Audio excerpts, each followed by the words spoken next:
Tuhan bersamamu.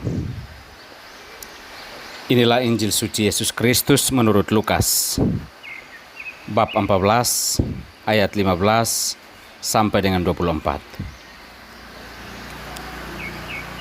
Pada waktu itu, Yesus diundang makan oleh seorang Farisi.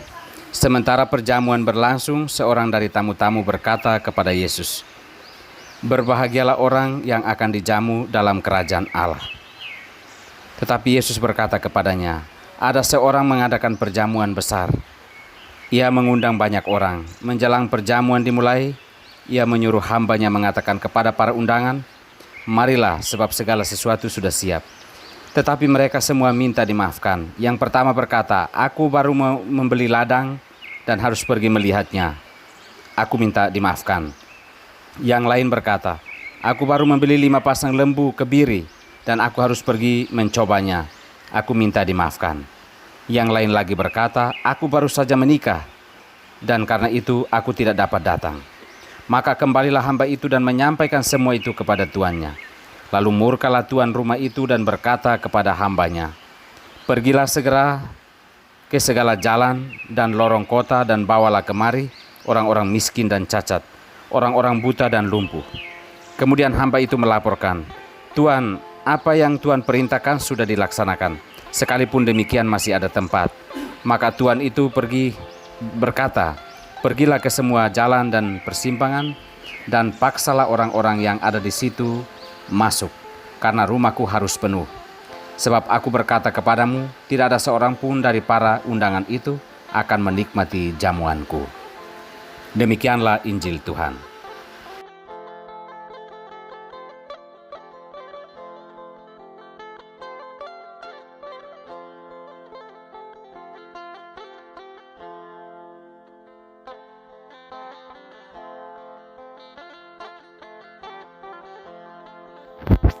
Tentukan skala prioritas hidupmu. Inilah Sampan, Santapan Pembangkit Harapan.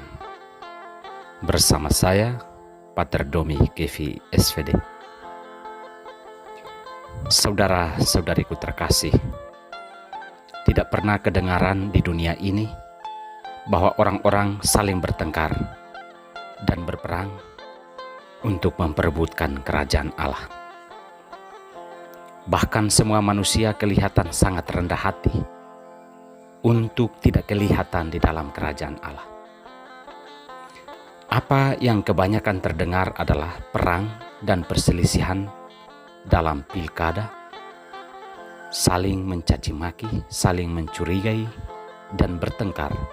Dalam konteks ini, semua orang tidak kelihatan kerendahan hatinya.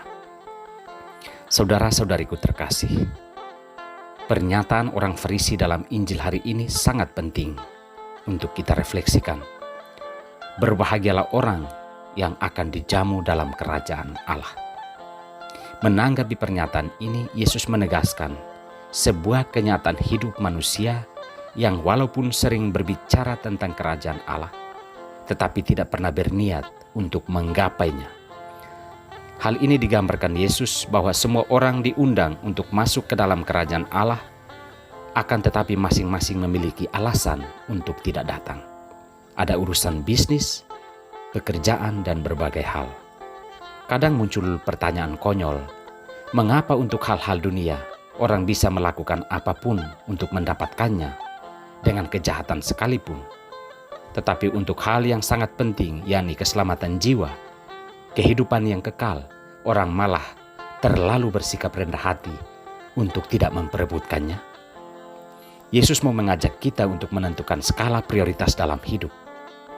Bahwa jika untuk mendapatkan hal-hal duniawi kita begitu militan, maka terhadap hal-hal surgawi atau rohani kita semestinya lebih militan. Saudara-saudariku terkasih, jika ditanya siapakah yang pantas dijamu dalam kerajaan sorga, Paulus mengatakan bahwa adalah mereka yang bersikap rendah hati dan bersedia menjadi hamba atau pelayan dalam kebenaran. Dalam hal seperti ini, kita memang pantas bersikap rendah hati untuk saling melayani. Bila perlu kita harus militan. Yesus menunjukkan militansi pelayanannya dengan memberikan seluruh hidupnya bahkan di atas kayu salib. Kerajaan Allah adalah tempat bagi mereka yang memiliki kerendahan hati untuk mengutamakan Allah dalam kerajaannya.